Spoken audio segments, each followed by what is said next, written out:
Fala, meu povo, como é que vocês estão? Eu sou o Vitor e esse é o canal Medeiro.tech.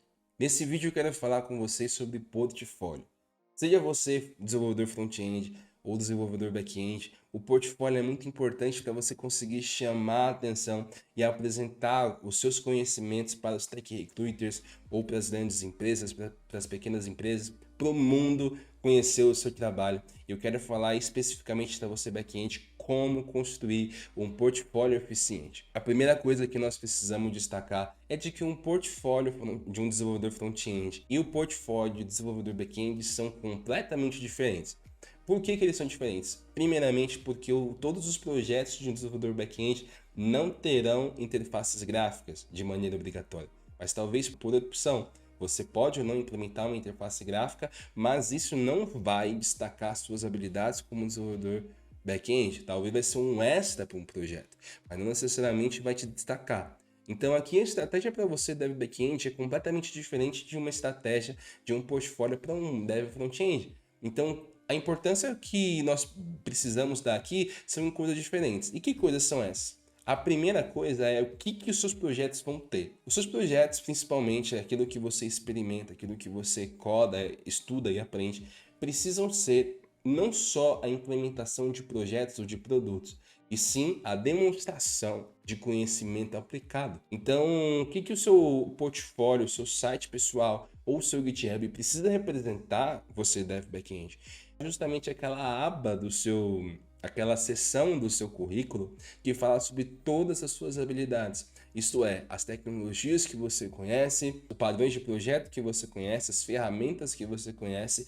O que um tech recruiter está interessado em ver é em olhar o seu currículo e conseguir ter uma equivalência olhando para o seu GitHub ou talvez para o seu site pessoal. Por que eu estou falando sobre o site pessoal se o desenvolvedor back-end é completamente diferente do front-end? Isso porque pode ser um extra você apresentar um site, desde que o que seja o foco não seja a aplicação só de projetos, mas seja também a disseminação, a demonstração do conhecimento que você adquiriu no longo dos anos, e ao longo das experiências que você teve. O que é indispensável para um portfólio back-end? Quando um tech recruiter abrir o seu LinkedIn, abrir o seu GitHub, ele precisa ter algumas coisas que são fundamentais, né, para você se destacar no meio do mercado. A primeira delas é qual linguagem você tem proficiência ou quais linguagens você tem proficiência. Porque a verdade é de que hoje, né, quando nós falamos, por exemplo, no mundo mais generalista como esse que nós estamos vivendo, não existe mais a regra, por exemplo, de que você precisa conhecer só uma linguagem ou que você tem que conhecer todas. Mas o seu perfil, o seu LinkedIn, o seu GitHub precisa dizer quais linguagens ou qual linguagem você tem proficiência e apresentar projetos que façam uso dessa linguagem. Comentando um pouco com vocês a respeito de erros que eu cometi na criação do meu LinkedIn, era de que eu sempre trabalhei com Java, mas no meu LinkedIn eu tinha muitos projetos escritos em Node. Então, quando eu ia aplicar para vagas mais sênior de projetos em Java, eu não conseguia ter tanto retorno porque o meu LinkedIn não representava a minha proficiência. Então eu mostrava que eu queria uma vaga como desenvolvedor Java Sênior e no meu LinkedIn eu não mostrava nada que comprovasse isso. Então uma das coisas, por exemplo, que é importante você ter no seu portfólio, no seu GitHub, no seu LinkedIn, é a proficiência dessa linguagem. Quais linguagens você usa e qual é a sua stack principal. Segundo, é importante que você tenha projetos que elenque, né, ou que aplique os conhecimentos que você tem. Então, ao invés de simplesmente você ter 1000 projetos iguais, 1000 APIs web, né, criadas com comunicação com banco de dados e tal, que é o mesmo corpo, o mesmo esqueleto, mas talvez só mude o contexto. Ah, você tem uma API de livros, você tem uma API de Pokémon, você tem uma API de e-commerce, mas sempre vai no mesmo modelo, sempre vai no mesmo esqueleto, no mesmo beabá. Isso não é efetivo, porque isso não vai dizer muita coisa, beleza? Você pode conhecer de diferentes contextos, mas isso não destaca as suas habilidades. Então é importante você ter projetos que destaquem bem as suas habilidades. E essas habilidades que precisam ser destacadas são essas. Eu vou elencar não por ordem de importância nem nada, mas eu coloquei aqui uma listinha que é importante nós atentarmos. Primeira coisa é, você precisa ter aplicações que implementam modelos arquiteturais. Então, você tem diferentes formas de construir uma aplicação web, uma API para web, né? E normalmente a API para web vai ser o seu principal projeto criado. Lógico que depende muito do tipo de projeto que você vai atacar, mas grande parte das empresas que procuram um desenvolvedor back-end procuram um desenvolvedor capaz de criar APIs para web.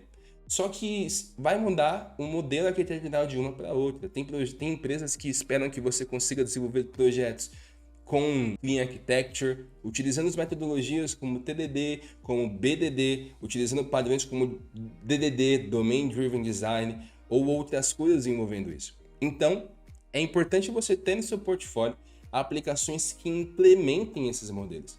Então, por exemplo, se você tem proficiência em Clean Architecture, é importante você ter um projeto no seu GitHub que implemente o Clean Architecture em determinada linguagem. Se você é Dev Java, implemente um projeto com Clean Architecture em Java. Você é Dev Node, implemente um projeto com Clean Architecture utilizando o Node. E assim vai. Ah, você aprendeu e sabe, tem proficiência em arquitetura hexagonal, ou talvez Ports and Adapters, que é um outro nome. Cara, implemente um projeto que aplique esse conhecimento e diga o que você aprendeu com isso.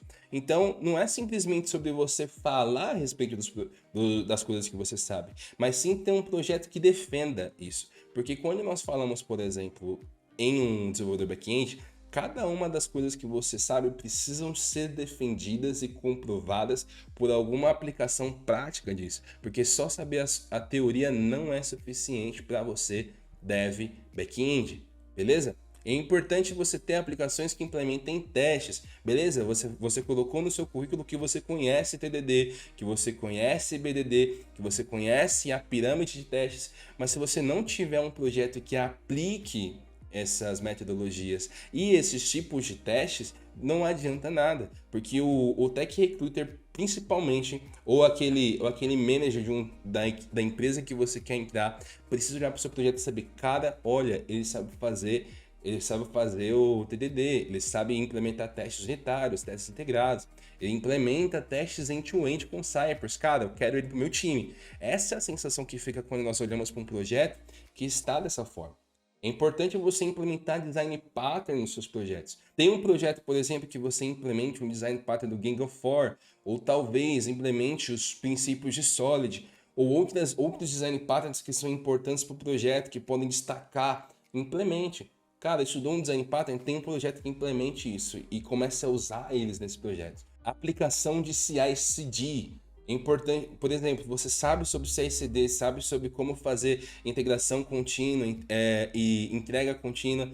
Tem um projeto que implemente isso, seja, por exemplo, o projeto mais simples do mundo, mas que aplique essa técnica. É importante você ter isso. Eu sei que não vai te custar muito ter um projeto que aplique essa técnica se você conhece.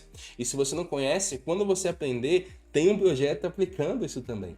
E elenque bem isso, direcione através do seu GitHub o Tech Recruiter a ver esses projetos, a ver que você sabe aplicar essas técnicas e sabe usar determinadas ferramentas úteis para o mercado.